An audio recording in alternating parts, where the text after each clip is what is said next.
Bismillahirrahmanirrahim. Assalamualaikum warahmatullahi wabarakatuh. Kita kembali ke topik selanjutnya, yaitu tentang writing therapy. Kita langsung aja masuk ke bahasannya.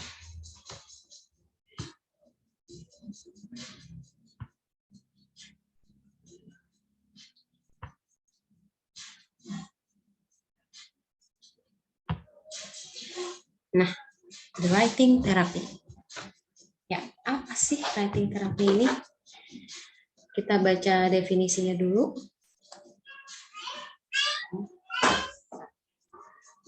Writing therapy adalah satu bentuk ekspresif terapi yang menggunakan menulis dan proses menulis sebagai terapi. Ini biasanya mengolah kata-kata untuk tujuan positif, yaitu untuk menurunkan perasaan atau emosi yang negatif. Writing therapy posits that writing one's feeling gradually eases feeling of emotional trauma. Jadi secara bertahap dapat menurunkan perasaan trauma. Writing therapeutically can take place individually or in a group, and it can be through mailing or the internet. Jadi terapi writing ini bisa dilakukan secara individu atau bisa juga dilakukan secara berkelompok dengan menggunakan by email, atau umumnya pada anak-anak dilakukan dengan menulis. Ini saya juga mau bahas apa sih perbedaannya writing therapy dengan occupational therapy, karena bentuk di occupational therapy seringkali anak belajar menulis. Kira-kira teman-teman tahu nggak perbedaannya apa? Pada writing therapy, ini tujuan menulisnya untuk merilis perasaan, jadi hubungannya lebih kepada emosionalnya si anak. Sedangkan pada occupational therapy yang biasanya kita sebut OT, itu biasanya membenarkan cara menulis si anak. Itu perbedaannya. Karena seringkali ada yang beranggapan di occupational therapy itu kan juga menulis ya. Apakah ini bisa masuk ke dalam bagian ekspresi art therapy? Namun ternyata ini berbeda. Karena OT biasanya dilakukan pada anak-anak yang menulisnya masih kurang tepat cara menulisnya. Sedangkan pada writing therapy tujuannya beda, lebih kepada mentally, untuk penyembuhan mental. Lalu apa saja sih kondisi-kondisi anak yang sebaiknya diberikan writing therapy? Pertama ada namanya PTSD. Tadi kita sudah bahas ya, post traumatic syndrome disorder ini gangguan mental yang muncul setelah seseorang menyaksikan peristiwa yang mengerikan. Kondisi ini bisa berlangsung selama berbulan-bulan bahkan bertahun-tahun. Jadi sudah jelas ya ini mengganggu daily activities-nya. Lalu biasanya kenangan itu nggak hilang. Jadi setiap ada kejadian atau ada sesuatu yang mengingatkan si anak dengan peristiwa mengerikan tersebut, ada reaksi emosional dan fisik secara intens. Apakah dia tiba-tiba menjadi panik, atau tiba-tiba keringetan, atau tiba-tiba dia sakit perut, atau tiba-tiba dia sedih. Seperti anak-anak yang dulu korban tsunami ya, itu banyak sekali yang kalau dengar suara ledakan sedikit dia takut. Seperti anak-anak pasca perang itu juga biasanya mengalami PTSD. Gejalanya bisa si anak mimpi buruk, bisa selalu sering kilas balik, atau justru menghindari sesuatu yang bisa mengingatkan si anak akan trauma. Lalu ada peningkatan reaktivitas terhadap rangsangan jika berhubungan dengan peristiwa traumatis tersebut, sehingga muncul kegelisahan dan suasana hati yang tertekan. Lalu kondisi apa lagi? Selanjutnya, anxiety disorder. Ini gangguan mental ini menyebabkan penderitanya mengalami perasaan khawatir, cemas, dan ketakutan yang berlebih sehingga bisa mengganggu aktivitas sehari-hari. Ini saya terus ulang-ulang ya di setiap topik, ada yang hampir sama kondisi pasiennya, tapi ada juga yang berbeda untuk diberikan bentuk terapinya seperti apa. Gejalanya juga bisa stres yang nggak sesuai dengan dampak peristiwa, atau dia hanya untuk peristiwa kecil dia bisa stres yang berlebih, dia bisa cemas yang berlebih, dan si anak juga nggak mampu untuk menepis kekhawatiran dan kegelisahan yang berlebih itu. Jadi mungkin bisa diberikan writing terapi biar merilis kegelisahannya. Lalu depresi. Depresi gangguan mental yang ditandai dengan suasana hati yang terus-menerus hingga si penderitanya hilang minat terhadap aktivitas sehari-hari. Jadi intinya dari aktivitas dia sudah tentu terganggu ya. Lalu ada OCD atau obsessive compulsive disorder. Ini tadi sudah kita bahas ya, tentang penderitanya biasanya melakukan sesuatu secara berulang. Ini menyebabkan dia hampir tidak, kegiatan sehari-harinya tidak dia lakukan karena dia hanya fokus terhadap OCD-nya dia. Jadi kita udah bahas ya tentang contohnya orang yang OCD terhadap mandi, atau ada juga orang yang OCD terhadap menutup pintu. Lalu adanya chronic illness issues. Ini bisa diberikan kepada anak-anak yang memiliki penyakit kronis. Tadi gambarnya ada ya di materi, beberapa anak yang mungkin mengalami sakit yang harus di rumah sakit selama berbulan-bulan atau bertahun-tahun bahkan, atau harus menggunakan selalu bantuan peralatan rumah sakit untuk merilis dan untuk healing emosi dan perasaan. Bisa diberikan writing therapy, mungkin bisa free write atau expressive writing. Jadi dia mengungkapkan unek-uneknya atau perasaannya.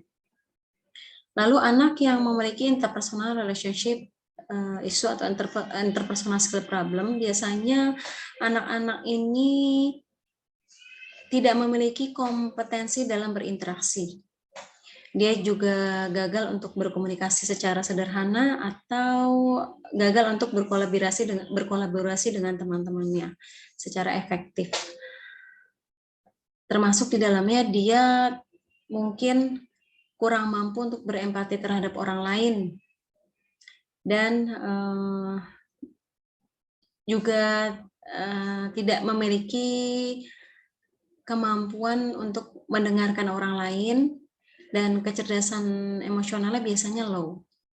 Ini bisa dibantu dengan terapi menulis. Lalu ada eating disorder. Loh, kok bisa ya? Makan aja bisa disorder? Bisa. Eating disorder ini berbeda dengan anoreksia atau dengan bulimia. Pada anoreksia ini kesalahannya pada imaging ya, pada body image. Biasanya penderita anoreksia ini dialami oleh mayoritas remaja perempuan yang merasa image badannya, merasa image bodinya itu buruk. Padahal sebenarnya tidak buruk. Tapi dia setiap dia melihat kaca, dia selalu melihat diri dia yang ada saja yang kurang. Dia merasa gendut, padahal dia tidak gendut. Pada akhirnya dia melakukan diet terus-menerus, mungkin hingga beberapa kasus ada. Contohnya model di Rusia ya, dia hingga seperti tulang berlapis kulit karena jadi sudah rusak sistem cara berpikirnya rusak, dia sudah sebegitu kurusnya tapi dia selalu merasa gemuk. Nah, itu anoreksia. Kalau bulimia itu kesalahannya juga pada persepsi dia tidak kurus biasanya, karena biasanya orang tua tidak tahu apa yang terjadi pada anaknya. Bulimia itu kecenderungan setelah makan dia muntahkan kembali, itu bulimia. Memang bulimia seringkali tidak terlihat karena si penderitanya biasanya tidak kurus. Nah, kalau eating disorder ini gangguan mental terkait kondisi mengkonsumsi makanan. Misalnya, si pasien itu mengkonsumsi makanan dalam porsi yang terlalu besar, nggak normal. Bahkan bisa setiap 2 jam kembali, setiap 2 jam sekali dia makan. Lalu ada perilaku makan yang tidak bisa dia kontrol, misalnya dia terus-terusan makan, padahal dia sudah kenyang, atau dia tetap makan terus-menerus padahal dia tidak lapar. Jadi ini juga bisa masuk ke dalam disorder. Tapi kalau hanya picky eater, memilih makanan, itu belum termasuk dalam situasi eating disorder pada anak-anak. Kalau anoreksia dan bulimia biasanya belum terjadi pada anak-anak dan umumnya terjadi pada remaja perempuan. Lalu ada communication skill issue, ini biasanya bisa kita sebut social communication disorder. Gangguan komunikasi sosial merupakan kurangnya kemampuan dalam situasi sosial untuk komunikasi secara verbal maupun nonverbal. Umumnya kalau terjadi pada anak-anak ini terjadinya pada gangguan komunikasi pragmatis. Apa itu komunikasi pragmatis? Komunikasi pragmatis mengacu pada penggunaan bahasa dalam konteks yang tepat. Misalnya, si anak pada usia tertentu atau anak usia SD yang lebih tua lah ya, sekitar anak 6 SD, belum mampu mengembangkan bahasa pragmatis. Misalnya, seharusnya seorang anak 6 SD sudah bisa membedakan intonasi bicara terhadap anak yang lebih muda dari dia atau kepada orang yang lebih tua. Nah, anak yang terkena gangguan pada komunikasi pragmatis, dia mungkin belum paham kalau bicara kepada orang yang lebih tua harus dengan intonasi yang lebih santun, dan ketika bicara dengan seusianya atau peers community atau kepada yang lebih muda bisa berbicara dengan bahasa yang lebih santai. Nah, si anak ini belum mampu untuk membedakan hal itu.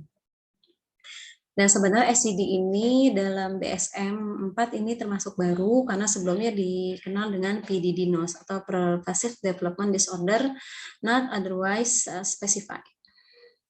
Lalu ini bisa diberikan kepada anak yang memiliki harga diri yang rendah atau self-esteem-nya rendah. Biasanya anak-anak yang kurang percaya diri tentang diri mereka sendiri, mereka juga merasa tidak punya kemampuan, mereka jadi merasa kayaknya nggak bisa apa-apa, mereka seringkali merasa tidak kompeten sehingga juga merasa tidak disukai atau tidak dicintai oleh peers community-nya atau teman-teman sebayanya, dan lebih lagi mereka merasa kayaknya mereka tidak memadai dalam hal apapun. Nah, biasanya anak-anak seperti ini takut banget salah, dan dia takut banget mengecewakan orang lain. Oleh sebab itu, bisa diberikan terapi menulis, agar dia juga bisa merilis stresnya, dia bisa mengkomunikasikan perasaannya, dan dia bisa mengambil atau belajar dari permasalahannya, tentu saja dibantu oleh terapis atau orang-orang sekelilingnya. Terus gimana sih cara kerja si writing terapi ini? Lihat di gambar ini udah jelas ya, gambar ini menunjukkan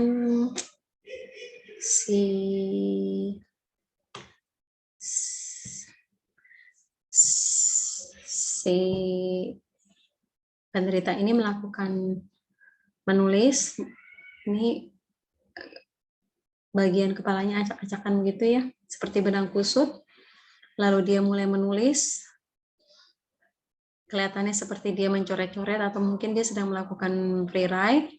Dan setelah dia mencoret-coretkan itu sebenarnya entah dia mencoret-coret dalam bentuk apa, dan seperti healing. Dia akhirnya bisa merilis pikirannya sampai sepertinya lega seperti ini ya. Karena terapi ini juga bekerjanya ketika kalimat-kalimat itu tidak dapat dijelaskan oleh si penderitanya. Expressing how they feel and the ability to observe our thoughts. Jadi memang mengekspresikan apa yang mereka rasakan dan kemampuan untuk mengobservasi apa yang ada di pikirannya.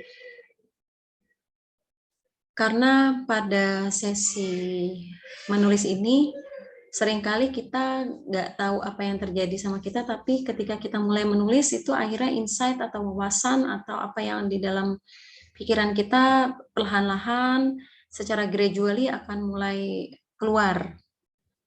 Sehingga kita bisa mengobservasi sendiri apa sebenarnya yang terjadi pada kita. Dan pada writing therapy ini sendiri adanya koneksi yang kuat antara pengalaman yang telah kita lakukan, ada inner experience kita dengan body movement. Dalam arti body movement di sini adalah antara ini dan pergerakan tangan kita. Di sini body movement-nya masih sebatas fine motor skill kita, bukan gerakan dance atau menari ya. Jadi artinya ada koneksi antara apa yang kita pikirkan dengan apa yang kita tulis, apa yang kita pikirkan dengan sensorik kita. Nah, dari situ setelah kita mulai bisa mengejawantahkan, kita bisa menuliskan pikiran kita dan emosional kita mulai tereliminir, mulai bisa terejawantahkan, bisa lalu bisa meningkatkan sistem imun kita, dan ini kurang ya, meningkatkan ini bisa meningkatkan sistem imun kita dan tentu saja ke arah pikiran kita ke yang lebih positif. Nah, kita lihat apa aja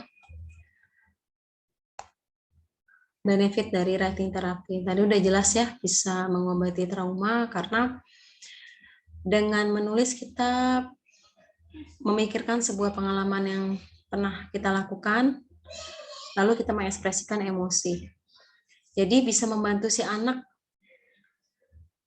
memberi makna pada pengalaman yang pernah dia rasa dan memungkinkan si anak belajar mengatur emosi dengan lebih baik.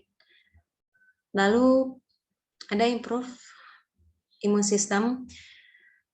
Jika kita menulis seperti picture sebelumnya ya, kita tuh menulis bisa membersihkan pikiran. Dengan begitu kita bisa rileks. Dengan rileks ini kita memproduksi hormon kortisol dan pada akhirnya mampu untuk menciptakan sistem kekebalan tubuh yang lebih baik. Yang ketiga, bisa meningkatkan kemampuan untuk memahami orang lain.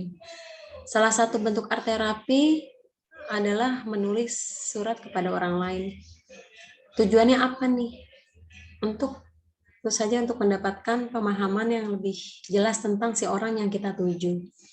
Makanya dengan terapi menulis yang kita mungkin bisa mengungkapkan sesuatu, tidak bisa mengungkapkan sesuatu dari orang lain, ini sebagai jalan kita bisa mengungkapkan karena mungkin tidak bisa ngomong langsung ya. Setelah kita bisa mengungkapkan, kita mungkin bisa minta reply dari dia. Jadi kita bisa lebih memahami tentang orang tersebut. Dengan menulis juga bisa mengeluarkan atau mengeluarkan wawasan dari dalam diri kita sendiri, karena seringkali pikiran kita kan ngacak ya, berpikir mungkin berputar-putar dan tidak bisa mengambil benang merah apa yang ingin kita tulis. Dengan menulis kita jadi bisa mengungkapkan dan mengarah pada menemukan insight atau wawasan tentang diri kita sendiri. Lalu yang kelima, menulis juga bisa menurunkan stres dan anxiety. Jelas ya, karena tadi memang diberikan kepada anak yang terkena anxiety disorder, jadi dengan menulis, anak seringkali bisa identifikasi secara tidak sadar, mengidentifikasi apa penyebab stres dan cemas. Bisa tertuangkan dengan menulis, lalu dengan hal ini bisa dicari jalan keluar untuk menyelesaikan masalah tersebut. Dan dengan menulis kita juga bisa punya connection dengan orang lain. Ya seperti tadi, untuk mengkomunikasikan pikiran dan perasaan, kita mengekspresikan rasa kita terhadap orang lain dan menginformasikan kepada orang lain tentang apa yang kita rasa. Bentuk menulis ini ada 3 ya. Ada free write itu menulis bebas. Dia sesimpel menulis tanpa banyak aturan. Jadi dia tidak ada aturan yang baku, dia juga tidak perlu memikirkan soal grammarnya, dan biasanya boleh tidak menggunakan subjek, predikat, objek yang baku. Ini contohnya, biasanya orang curhat tapi nggak pakai. Dia boleh nulis sampai nulis seperti ini, diungkapkan segalanya, dan biasanya free write itu judulnya mengambil gagasan no rules. Jadi tidak ada sensor terhadap sesuatu. Terus biasanya menulisnya banyak efek katasisnya. Katasis tadi mengeluarkan efek-efek negatif dari dalam diri kita, karena pada free write ini seringkali juga si anak atau yang melakukannya atau kliennya menulis apapun yang ada di otak dia. Jadi yang negatif yang mungkin dia ingin ungkapkan tapi itu bahasa-bahasa yang sebenarnya kasar, itu diperbolehkan pada free write ini. Lalu biasanya menggunakan using prompt seperti aku ingin besok begini, besok pengen ini deh, seharusnya begini deh. Biasanya menggunakan seperti itu. Dan biasanya nggak perlu mengedit-ngedit kata-kata, jadi natural aja seperti itu. Dan kembali lagi tadi yang saya bilang, nggak perlu mementingkan grammar, SPOK, atau seperti menulis jurnalis atau menulis puisi, itu nggak ada pada free write. Lalu ada bentuk writing terapi lainnya, yaitu menulis sebuah surat. Biasanya ini untuk hubungan kita dengan orang lain ya. Karena apa sih tujuannya? Tujuannya untuk mendapatkan pemahaman tentang pikiran kita dan tentang perasaan kita terhadap seseorang. Bisa kita ungkapkan melalui email atau melalui sebuah tulisan, atau menulis langsung dengan tulisan kepada seseorang yang kita mungkin tidak mampu untuk bilang secara verbal. Yang ketiga ada expressive writing. Pada expressive writing ini apa nih tujuannya? Tujuannya lebih kepada untuk healing traumatic event. Jadi untuk menyembuhkan kejadian atau peristiwa-peristiwa traumatis. Makanya itu sebabnya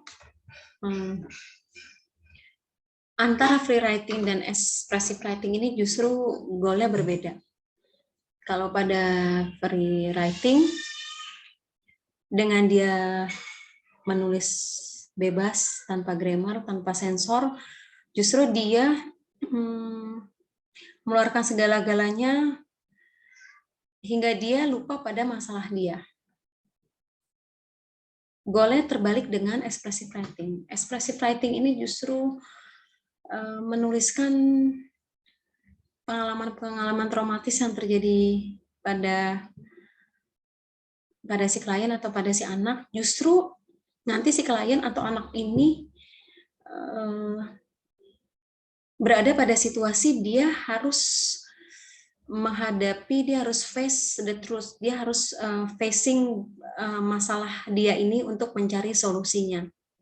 Contohnya seperti ini. Pada expressive writing therapy ini, I write to give myself strength. I write to be the characters that I am not. Jadi dia harus menulis sebuah karakter-karakter yang dia sebenarnya tidak mau. Dia menulis dan mengeksplor semua hal dan hal-hal yang dia sebenarnya takut.